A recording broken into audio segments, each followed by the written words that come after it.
नमस्कार दोस्तों, आपका एक बार फिर से स्वागत है हमारे YouTube चैनल अंजलि कुमारी learning.com में। तो आज हम इस वीडियो में जानेंगे तुलसी और विष्णु की कहानी। तो चलिए जानते हैं। साबर्णी मुनि की पुत्री तुलसी अपूर्व सुंदरी थी। उनकी इच्छा थी कि उनका विवाह भगवान नारायण के साथ हो। उसके लिए उन्होंने नारायण पर्वत की घाटी में स्थित बद्री वन में घोर तपस्या की। दीर्घ काल तक तपस्या के उपरांत ब्रह्मा जी ने प्रसन्न होकर दर्शन दिया और वर मांगने को कहा। तुलसी ने कहा, सृष्टिकर्ता ब्रह्मदेव, आप अंतर्यामी हैं, सबके मन की बात जानते हैं। फिर भी मैं अपनी इच्छा बताती हूँ। मैं चाहती हूँ कि भगवान श्री नारायण मुझे पति रूप में मिले। ब्रह्मा ने कहा, तुम्हारा अभीष्ट तुम्हें अवश्य मिलेगा। अपने पूर्व जन्म में किसी अपराध के कारण तुम्हें श्राप मिला है। इसी प्रकार भगवान श्री नारायण के एक पार्षद को भी दानव कुल में जन्म लेने का श्राप मिला है। दानव कुल में जन्म लेने के बाद भी उसमें नारायण का अंश विद्यमान रहेगा। इसलिए इस जन्म में पूर्व जन्म के पाप के शमन के लिए संपूर्ण नारायण तो नहीं, नारायण के अंश से युक्त दानव कुल जन्मे। उस श्रापग्रस्त पार्षद से तुम्हारा विवाह होगा। शाप मुक्त होने पर भगवान श्री नारायण सदा सर्वदा के लिए तुम्हारे पति हो जाएंगे। तुलसी ने ब्रह्मा के इस वर को स्वीकार किया, क्योंकि मानव कुल में जन्म के कारण उसे मायावी भोग तो भोगना ही था। तुलसी बद्री वन में ही रहने लगी। नारायण का वह पार्षद दानव कुल में शंखचूड़ के नाम से पैदा हुआ था। कुछ दिनों के बाद वह भ्रमण करता हुआ बद्री वन में आया। यहाँ तुलसी को देखते ही वह उस पर मुग्ध हो गया।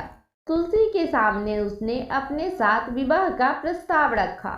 इतने में ही वहाँ ब्रह्मा जी आ गए और तुलसी से कहा, तुलसी, शंखचूड़ को देखो, कैसा देवोपम इसका स्वरूप है।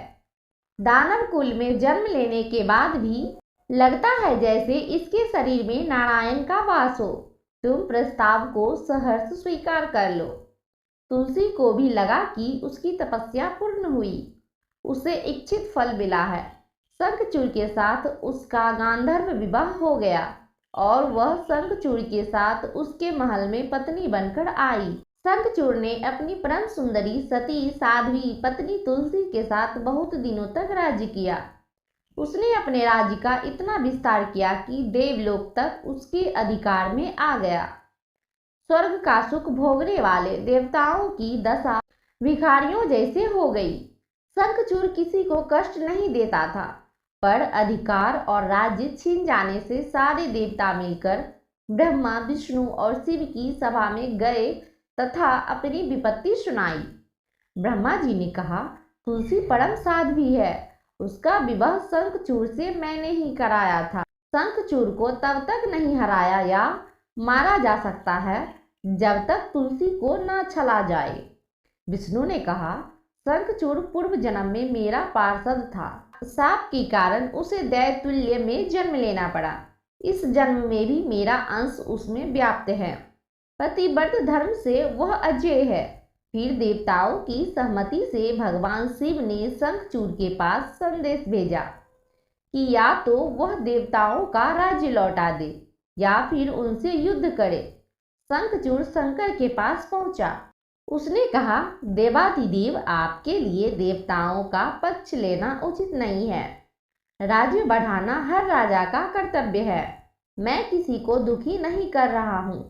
देवताओं से कहिए वे मेरी प्रजा होकर रहे।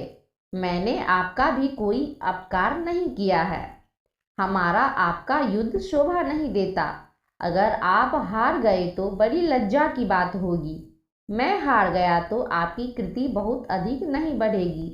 भगवान शंकर हंसे। वे तो सब रहस्य समझते थे। तुलसी और शंखचूड़ के पूर्व जन्म के शाप की अवधि लगभग पूरी हो चुकी थी। बोले, इसमें कृति और लज्जा की बात नहीं। तुम देवों का राज्य लौटाकर उन्हें उनके पद पर प्रतिष्ठित होने दो।